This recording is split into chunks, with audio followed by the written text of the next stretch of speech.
Okay, so next topic is all about transition. Don't forget, transition is all about the animation between slides. So kapag nag-next slide ka, no? Meron din tayong timing dito na gagamitin nyo sa video, okay? Yung kapag after nung line dun sa ating slide, magne-next slide siya automatically. So meron din tayong animation doon, ito. At meron ditong duration. Ayun, on-click ba siya? I-zoom ko kung on-click ba siya or after previous. So sa mga ginawa natin, nakita niyo yung logic niya. Ibig sabihin, after previous. No? Again, no? IS, critical thinking tayo dito. Okay? Kailangan nyo isipin yung bawat concept ng ating mga algorithms na ina-apply sa mga activities natin. Like the flow charting, di ba? So, I hope that you learn something sa mga tinuturo natin. So, ngayon kasi, no, ang pinaka ginagamit na transition is the morph. So, ano ba yung morph? Ito ang ginagamit ko nung yung parang words, letters na gumagalaw-galaw. So, try natin dito na mag-add ako ng mga shapes tsaka mga letters. Okay? Shapes at tsaka mga letters. So, ito muna. Rosmar. Yan. Then, hoy. Okay, so dito, mag-insert tayo ng mga text, no? Dito ka sa morph na to, ang binibigyan niya ng animation is yung mga objects, words, and the characters. Kapag characters, words, and shapes. Na kapag objects, yung mga shapes lang. Na kapag words, of course, words lang ang ina-animate niya.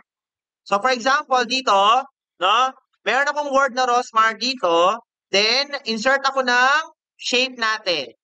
No? Mag-insert ako ng sun dito.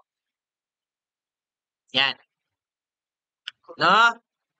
Then, make sure, kapag in-apply ninyo ang animation na ay transition na morph, is kinaka-paste nyo yung mga previous slide natin. Again, makinig. No? Ito yung isang concept ng morph. Kailangan, requirement niya,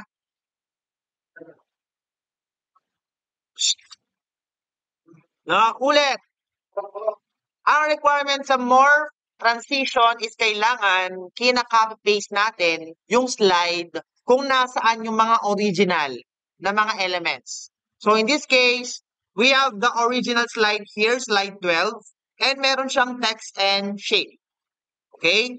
So right-click ko lang yan, then duplicate slide.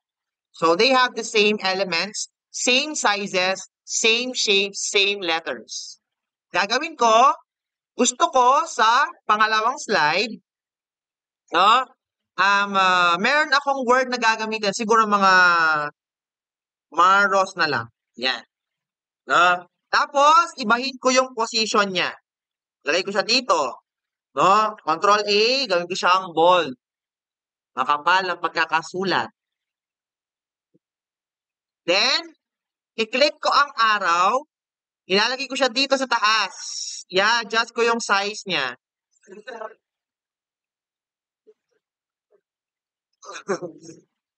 No, sabi ko, again, kung ano yung element sa unang slide, yun ang element dito. Kaya mag-add ng iba. Kasi mag-iiba yung effect ng transition natin na morph. Next! No, Control C, Control V ko lang ulit. Gusto ko after nun, babalik yung moon, yung sun, doon sa pwesto niya kanina. Huwag kalimutan mag-apply ng effect, morph. Then, don't forget the effect option, characters, and apply to all. Dito naka-on-click ako para makita nyo yung animation isa-isa. No? So, i-play natin to ngayon. Okay? Last na lang to, huwag kayo mag-alala. Last na lang to. No? So, we have here, play natin. Importante ang meeting natin next week So, huwag mag-absent dahil marami tayong activities na gagawin. Yung video, okay, pwedeng start ngayon, deadline next week. No? Yan. So, ito yung ating first slide kanina na slide 12, I think. Yung original. Click ko yung next sa keyboard. Again, pwedeng on-click, pwedeng after previous. Kayong bahala. At yun ang gagawin nyo sa video ke activity nyo. Next natin. Yun ang morph. No? Animation siya after ng isang slide. Hindi inside the slide. So to give you an example pa ito, no, para at least after nito, sige, pwede na kayong umuwi. Or ako yung class nyo lang.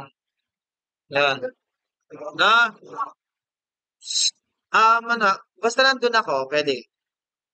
Pero kasi sa ang lab pa, alam ko may nagkaklase dun sa dalawang lab eh. No? So ito yung sample pa natin. Yan, na bumalik siya, di ba? Ito, bumalik siya kung saan yung pwesto niya kanina.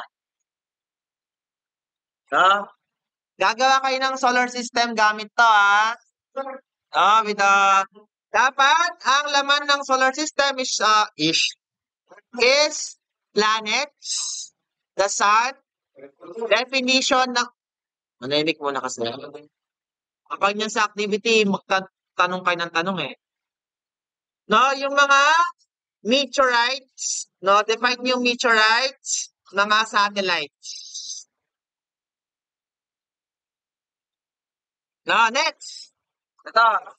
Yan. Nasaan daw yung Philippines? So, ang ginawa namin yung kahapon, ito yung Philippines na tinatawag. Sample nga lang, di ba? So, ito.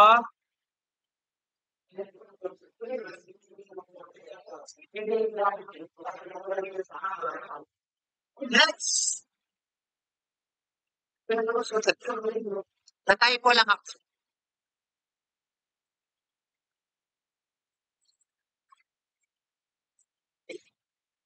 So, end of the topic for, ay, di naka-record. Ay, naka-record siya. End of the discussion about